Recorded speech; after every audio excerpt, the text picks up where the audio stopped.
listening to the AfterBuzz TV network, now the largest new media platform on the web, and your #1 source for after-show entertainment. Very good, Keith Johnson. From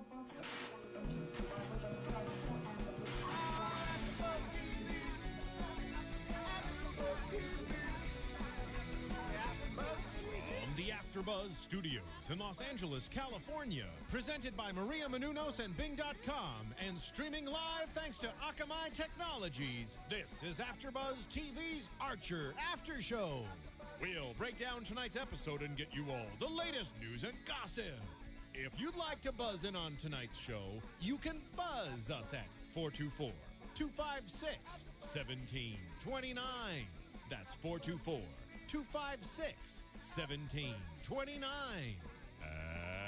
And now, another post-game wrap-up show for your favorite TV show. It's AfterBuzz TV's Archer After Show. Yeah. Welcome back, Internet. It's so Bing is for doing. So lovely to have you here. Yes, John, that is correct. Bing is for doing, and we are doing an AfterBuzz TV episode of Archer. This is Season 4, Episode 2, and it is titled The Wind Cries Mary. Which is a song by Jimi Hendrix, father of Christina Hendrix. I'm not sure if we're going to start a rumor here tonight. Is that what we're going to do? I mean, I see the resemblance. There's a big resemblance there. We're going to be going over tonight's episode. We're also going to be talking a little bit about some industry news. We forget that TV is not just a thing that we love, but also an industry. So we get some Gotta news. make that money. Right, pay my bills. We got some news about how Archer's making that money. But first, I'm sorry, Greg. you didn't say that right. Making that money. And that nice harmony. I am Greg Goodness.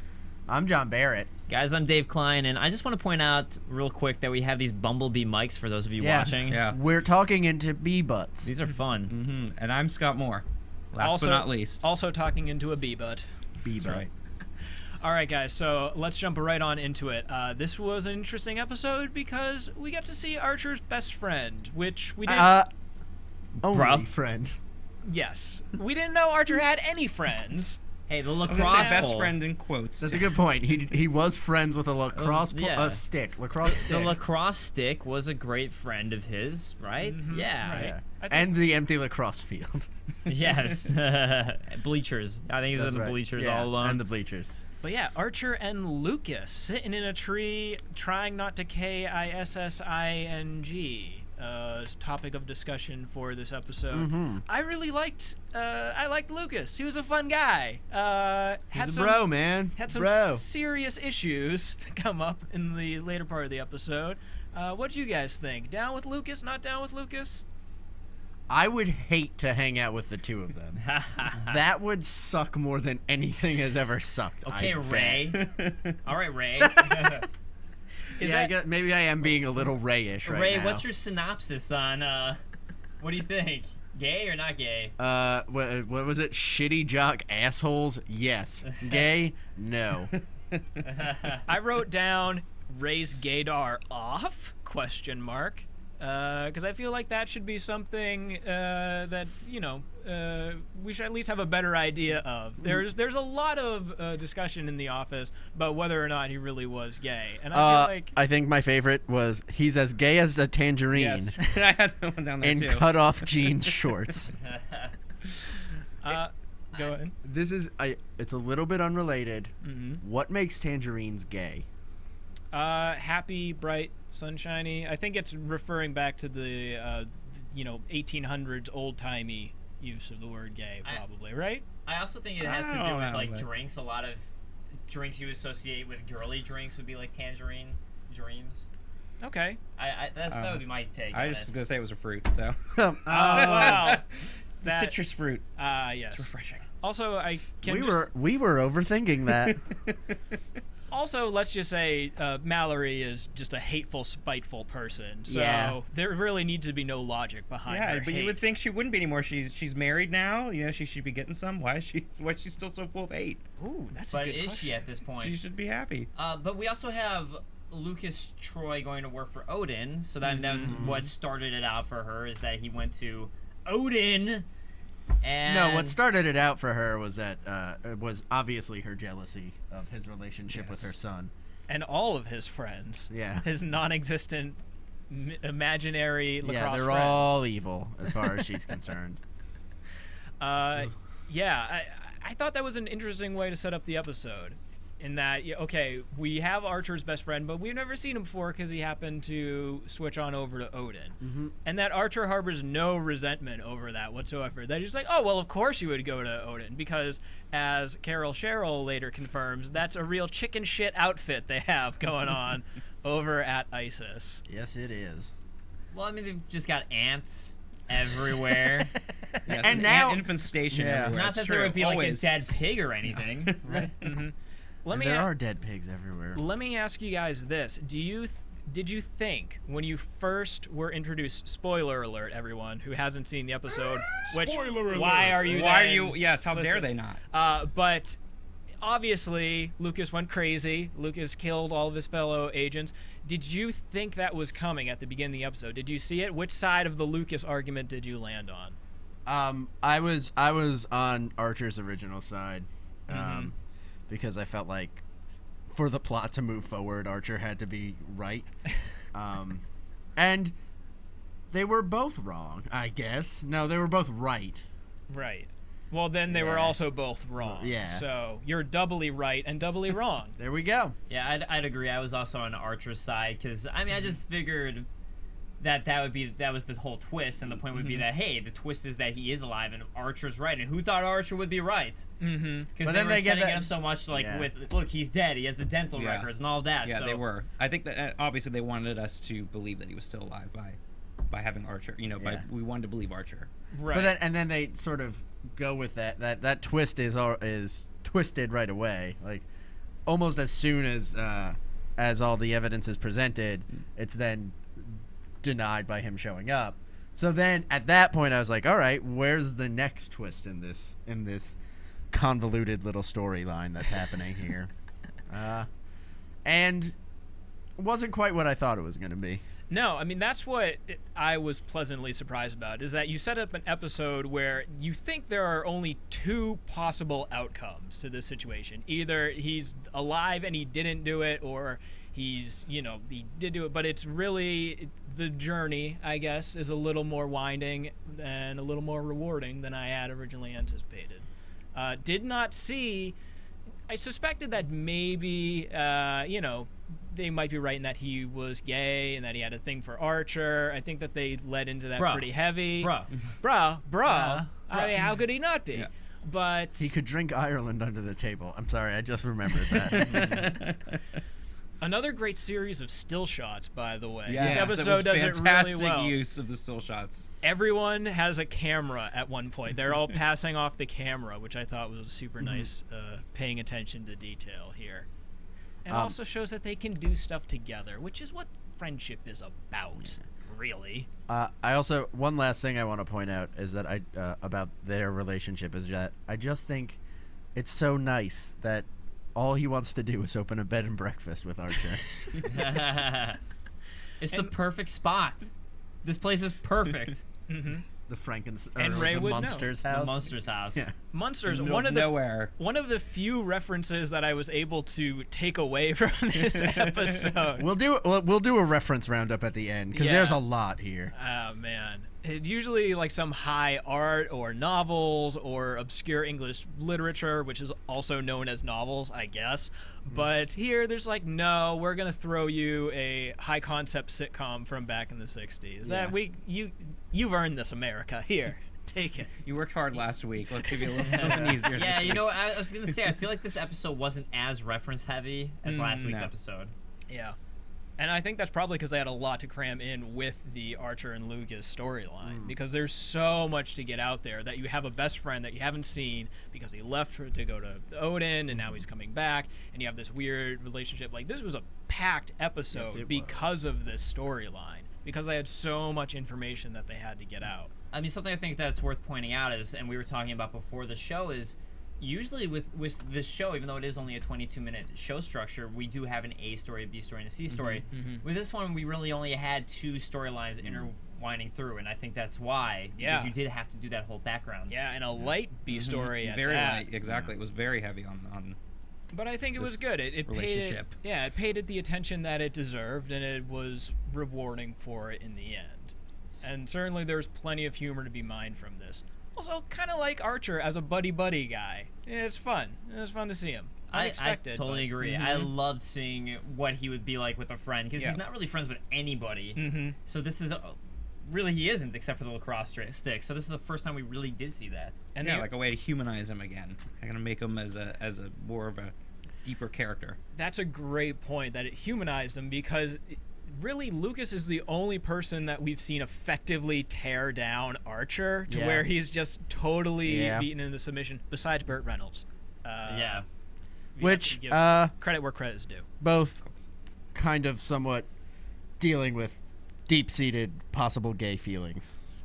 Well, in that case, I think Archer's probably, dealing a little more. Though he did mention it. He said, wait, could I be? Could I maybe have a thing for Lucas? As he's stumbling, was it acid-induced? What sort of drug? It was I think it was just a knockout drug. Okay. Speaking of knockout Roofies, drugs. maybe. Speaking of knockout drugs. Mm-hmm. Guess here of iTunes. That's a Oriental rug manufacturer, right? I think they started out like that. Okay. But then they were acquired by Apple, and Oh. now they're Apple's sort of like media store. Oh, see, I thought they were an offshoot of IKEA. It's Mhm. See, iTunes, okay. IKEA. See, yeah, Yeah. yeah. It's a complicated corporate structure that we'll go into in our complicated corporate structures podcast later this week. Oh, Tune in for that's that. the best one. That's definitely the best one we do here at AfterBuzz. And if you want to find that podcast and other AfterBuzz podcasts, you can go to this iTunes. They have their iTunes store, and there is a subsection of the iTunes stores for podcasts where you can find this and any other podcast for any other thing that your heart desires. But really, it would only be this, though. But this is what your This heart would really desires count. most. And you can find the corporate convoluted structure podcast in there too. It's there. Keep searching for You it. just No buried matter what way you down do. there, but you gotta keep looking. If you can't find it, it's a problem with you. Because that's the whole key, is that we're trying to test you to see if you're worthy to listen to it. Right. And right. if you pass that test, you can tell us how we did. Yeah. On right. that show or this show, rate it, comment on it. It's how we keep the lights on. Tell your friends. And guys, do it on YouTube as well. And also, if you go to our live show, it's at 9:30 p.m. West Coast time, 12:30 a.m. East Coast time. I will be logged into the live chat. And if you guys have comments, want to talk and chat with us, I'll read out your comments live on the show, which will then also be on the podcast. And maybe we'll even mention it on our Upper Corporate Structure podcast. Find it. Tune in. I Check just it out. changed that podcast around. We changed the name of that podcast, probably about 4 times. Between conception and when we just finished that plug, we changed the name 4 or 5 times. But it's there and look for it. Phil, I have a Right. pitch for you. It's the important thing. You know, if we think that we're changing the name too much, if we think that maybe, I don't know, John messed that up, it's something that I need to write about. Maybe in my peer review. You know, there was a much easier segue into that. We just talked that was about a decent segue. we though. I just think talked it's about better. rating and commenting on our Still good. iTunes thing, and you had to pull that one out of somewhere. Scott liked I what still did. liked it. This episode it featured the introduction of peer reviews between ISIS agents. They which matter to Pam. they do, and they matter to me because they are hilarious to fill out while you're being shot at, or at least that's what I perceive by watching. What do you guys think of this? I Good? strongly disagree. Greg Goodness, good segue. Strongly disagree. Oh. Nah, that was a good segue. I'll give you that. I love it as a little plot device. I love that Pam is so invested in them. Mm-hmm. Because I love anything that Pam is invested in. When Pam gets into something, she really gets into Right, it. like the Yakuza racing. Right. Dairy farming, Yep. making marzipan cakes. These are all things she's really good at. Bum fighting. That too. Oh yeah, she killed a lot of people. Yeah. That's right. She's really good at now stuff. she's going back to her. She's going back to her roots. So this is what she does. She's going back to her She's going roots in back HR. to her HR thing. So she's You know. And I think that's great to Important. bring up because you almost forget that she's HR Yeah. and that's what she does.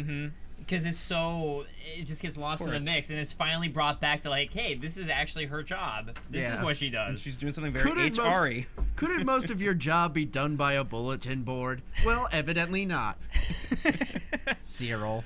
I totally agree with you, Dave. And I would say it even goes one step further because what this allowed them to do is then examine the entire structure of ISIS. Like when Mallory says, send out every available agent, where I think it's Cyril's just like, well, I mean, there are only like 2.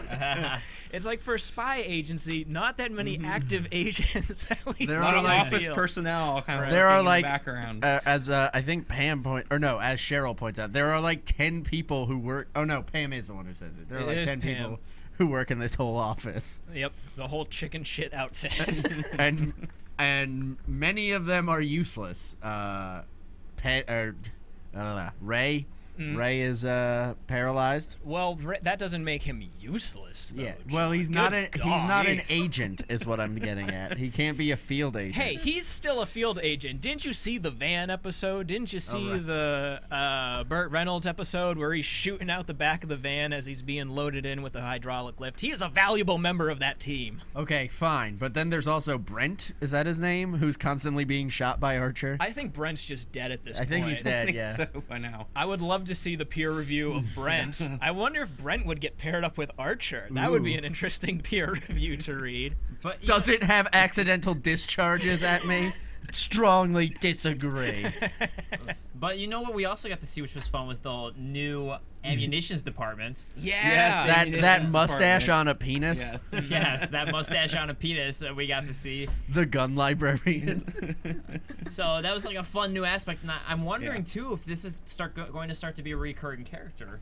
I hope so. Because I know. I'm curious to see because, like this episode comparing to the last episode, it was so different. I'm like, are they going to bring people back, or how are they going to go forward?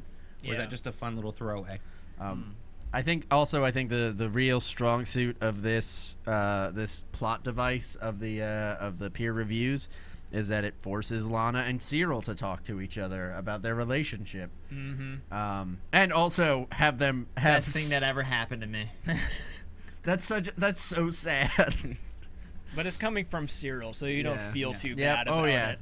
It's also coming from Cyril, who is he's not naked at that point. He's just in his tighty whities and his White beater. Yeah. What, I know. You're I a think he grown takes man. off the wife beater by the time he gets to that. I think it was cut, or like Lana was She was cutting it cutting up it, for him. Yes, Yeah. that's correct. It was fun to see them back in the saddle again. I don't think we've seen them really having an interaction since it was the Colombian drug lord episode where they're thrown together in the jungle. That was the last time that I can remember them actually going sort of head-to-head working together. Correct me if I'm wrong on that, anyone? No, that seems right. Seems right. I love the line, "My only regret is that I'm not gonna get to turn this in because it's scathing." That was a great line. And great delivery of that line, too. It's a right perfect amount of emphasis on scathing. That's the one thing you regret? Cyril does have a lot to regret in his life. He's done some pretty messed up stuff. Like have a baby with a prostitute. Oh, yeah, he totally did that. Seamus is his kid. But they did end up getting, in the very end, they finally got Troy, which was kind of fun seeing their conclusion of how they did it with the little tighty-whitey underwear trap. Yep. So it makes me wonder if Cyril ever did turn in that peer review, because Lana did save his life yet again. And again, using Cyril as bait. Cyril has to be pretty sick of being used as bait at this point. I wonder if that's in his job description now, because I haven't seen him do a whole lot of accounting. Yeah. Yep. Yeah, that's a good point there. He's a really shitty accountant, I think. Or a really good one. Yeah, exactly. I was gonna say he's so good he doesn't have to be there. Yeah, he just Oh, like here that. he Just is. be a foil. There he is. There you go. And the ending scene too. And I thought it was great after they finally catch him and we get the big reveal from Troy about whatever happened to Archer, which it's left to our speculation. And the ending scene where they're just all in the car. Silence. Yeah. Silent. It was fantastic. Dead silent with just a there's so much horror and shock in Archer and Lana's faces. Lana, It's funny especially. that Lana was so shocked about it too. Well, Archer also had his bottle of whatever in his hands, shaking, and it was very subtle, but just the way Cyril sort of peers out the window to like avoid the awkwardness was so freaking funny. Oh, Yeah, it was brilliant. all leads up to good stuff. Scott, you had mentioned this earlier, which I thought was a good observation and brings us into our next topic. This was something that didn't have as many callbacks to previous episodes and didn't really answer a lot of the questions that we set up in the season premiere. This was kind of a standalone episode, which I enjoyed. It was a good standalone episode as far as standalone episodes go. But did we need to see more?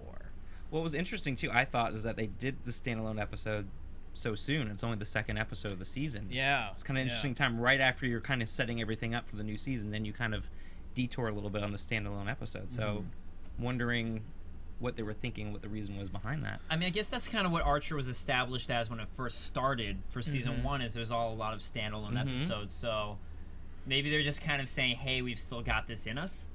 So like you have these questions, and they're like, "Hey, we're still gonna have these fun standalones, so you don't have to worry. It's not gonna get serious. It's still gonna be the same show that you all grew to love." Well, one thing is that Archer's always been there's a lot of a bigger picture going on, I always find in each season. So I'm hesitant to say that this is a standalone episode yet. It doesn't connect to what we've already seen from this season, but I bet some of the themes explored here will come back. Well, they did mention that Mallory is married, you know, so we had a little bit of a continuation of that. We were also talking about Cheryl using way too many drugs last week, and we see her sniffing glue. She's again, back so eating glue. She's Eating back glue. on the Eating paste. glue, yes, eating glue. Yeah, and I think there is something to be said too of just exploring more of Archer's past. Like, we didn't know about him having a friend, so it's just a little bit more of adding a little more texture to their backgrounds and going on from there too. Yeah. We've learned more about him Yeah. now as well. So Also, we see that someone loves him, and His lacrosse therefore, stick?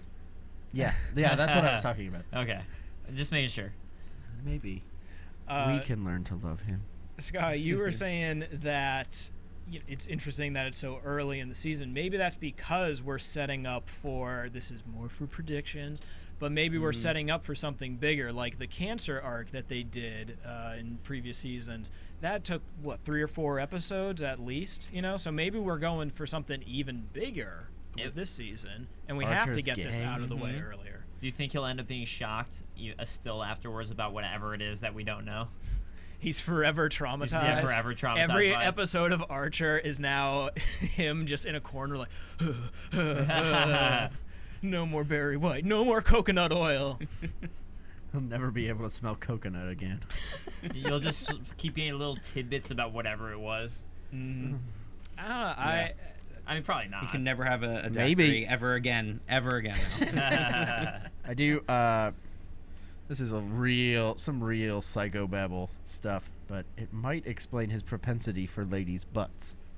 Wow, okay. you really were. Okay, yeah, I'll see. I'll give you that. Right. I will see that and raise you nothing. I think that maybe his obsession with guns and turtlenecks. Those are a little phallic, right? Yeah. That's right, the turtle. Yeah. Really. Well, the one callback that we did have, and I'm not even sure if you can call it a callback, but ants. Ants. Yep. Adam Reed loves ants. Whether What it's- is his obsession with ants? I don't know.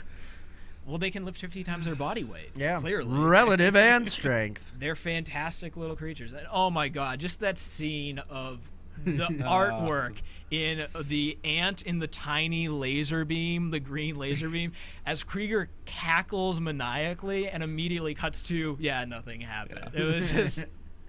But Yes, he he's also like all muscle, like shirtless, trying to kill this ant with all his energy. The laser, it was hilarious. there was one byproduct of that apparently, and that's that he could sell irradiated ants by the gallon. Well, he was also selling with the guns, though. He was just trying to sell the ants, I think, right? All right, a nice little perk. Yeah. Yeah. It's a premium package. But I think my point is that whatever that experiment was, there were enough ants that they could be sold by the gallon. That's a shitload of ants. That's a decent amount. That's a lot of ants. Yes, it is. Yeah. That's probably several million ants in a gallon. All right, guys. Someone do the math. No, so how many ants could be liquefied and fit into a gallon? First person to give us that answer will get a prize. Yeah, with scientific proof, mind you. This is no shoddy Yes, of operation course. we're running here. This ain't no chicken shit thing. Outfit. Formulas. I want to Outfit. see formulas. I want to see the whole thing here. Right. I want Show to see your some work, young irradiated man. ants. Hypothesis. All We're right. expecting some Goodwill Hunting here. Speaking of ants and their various appearances throughout the episode, I think that brings us into stray observations. Let's do it. I just have to mention on Archer's Camaro, the spy, license plate, Spy Guy. Go back. that was a DVR. good one. It is fantastic. Oh man, I didn't even see that. Mm-hmm. It's a good one. I love "Shut Your Dick Holster," which Pam shouts at Cheryl because her mouth is a dick holster.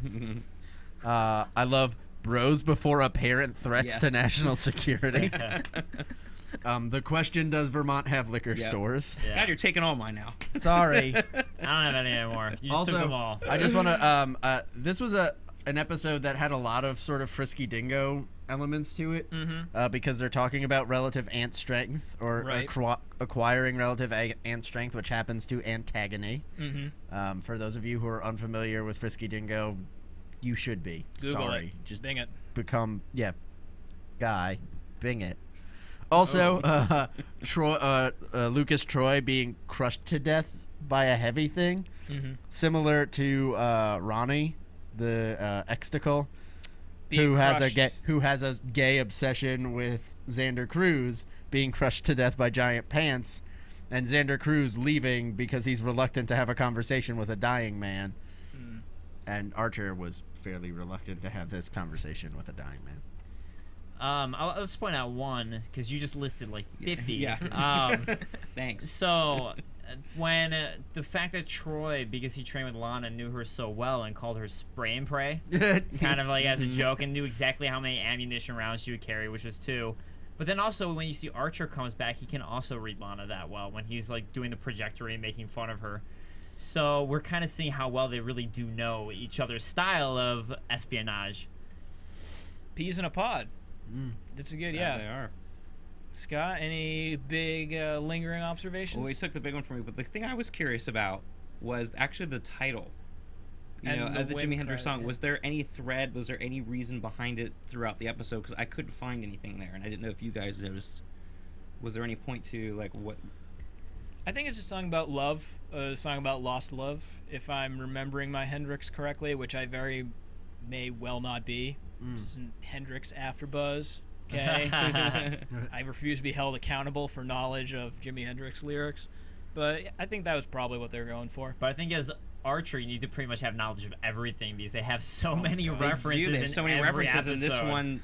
Yeah, really we got threw me off. in this one alone though. We've got the vague reference to Jimi Hendrix. We've got D.B. Cooper, the guy who jumped out of a plane in Oregon or something like that. Yeah.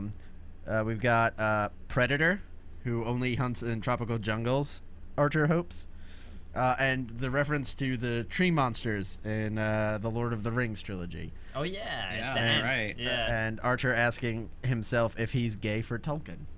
I forgot about that one. Yeah. Me too. That was good. All right, guys. So we promised it earlier. We're going to be bringing it to you. We have some exciting industry insider news about Archer. AfterBuzz TV News. Again, it's easy to forget that this is a business, and Business of show. depends on people watching, people gluing their eyeballs to their TV screens. And we have good news on that front because last week's season premiere, second highest watched episode of Archer ever.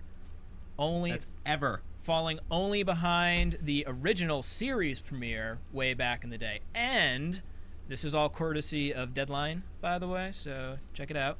This was the most watched episode in what they call key demographics, which is basically young guys. Yep. 18 to 34-ish. So whatever they're doing over there, it's whether it's word of mouth. They had a really good campaign leading up to the season premiere. They had some good viral videos that they released online. I thought they've been really active on their Twitter feed and their Facebook feeds. Whatever they're doing, it's getting the word out there because people watch. And it'll be interesting to see if it carries over to this week. Yeah, because as we know, here in Hollywood, we all get wood for some good ratings here because that's all about the bread and butter. That's the money for us here. Yeah. make that money. That's right. So we'll be curious to see because, you know, Anger Management is on with Charlie Sheen right before. Will these people stick around? Do they stick around and watch? Let's hope that they stay and continue watching the season and Right on. keep building those numbers. Right on. Well, we were talking a little bit 'Cause before we don't the want show. another Firefly. Yeah, we were talking a little bit about the show. We were talking before the show, rather, that we were, oh, well, is it just Anger Management, the lead-in? People are sticking around for Archer. Well, doesn't really look at that because FX's other show that they premiered after this had a big drop in ratings from Archer. So, not to say that legit isn't a people good watching Archer show. and tuning out and be like, ah. Yeah, well, it's not to say that legit isn't a good show or anything like that, but in my humble opinion, it shows that this is appointment viewing, that people are actually tuning in because they want to see Archer. And I think they do. My humble thoughts. Or they take a half-hour nap after Anger Management. And then they realize their TV's on and they're like, oh, what is this crap? Shit, I gotta turn it off. All right, guys, let's round this up, huh? Let's see what we think is going to happen in the coming Creepy weeks. theremin music. And now, your AfterBuzz TV predictions. Predict something. I love that theremin music. I really wish we could have a Barry situation where Lucas comes back from the dead, and I'm really going to be pulling for that. It's improbable, I know, but man, I hope it happens. Instead of wanting to kill Archer, he wants to sex Archer. Exactly. And Opposing we'll forces. hunt him down, and Archer will be even more afraid of him. Oh, yeah. I think Archer's got some feelings he needs to explore, and I think he's going to explore them. I think he's going to get gay with Ray. I don't know. I don't think that's gonna happen. I really don't. I'm just trying to throw something wild out there. I mean, granted, he did end up exploring Pam, which I didn't totally see coming. But I think next episode we're gonna come back to a bit of that arc that we were missing because they did have this one-off, and I think next episode they're gonna bring it back to that initial thing that we saw. And I also I don't know. This isn't a prediction. It's just something I want to see. I want to see another random one. I guess one frame episode of another Mallory sex situation that Archer runs into, because I think that's one of my favorite episodes. I would love something like that again. Well, I don't think he's gonna get gay with Ray, and I think we are gonna go back to what we started in the first episode. God, way to steal my predictions. But I think that there's gonna be a thread there because he had those feelings that he's gonna have to comprehend and deal with, and I think now that we know a little bit more about him from this episode, even if it's a standalone episode, there'll be something to gain from it and going forward. Like, is he going to continue to deal with these feelings? We'll see what happens. Right on. Well, guys, that's about going to do it for us. I enjoyed the episode. I enjoyed my time with you guys. And Internet, I think we all enjoyed our time with you. Yeah. I want to kiss you, Internet. For those of you who want to follow us on Twitter, I am at Generic Maverick. At J. Dugan Barrett. As you can find me at the Dave Klein, that's Klein. And I am at SMan80, that's SMan80. Check it.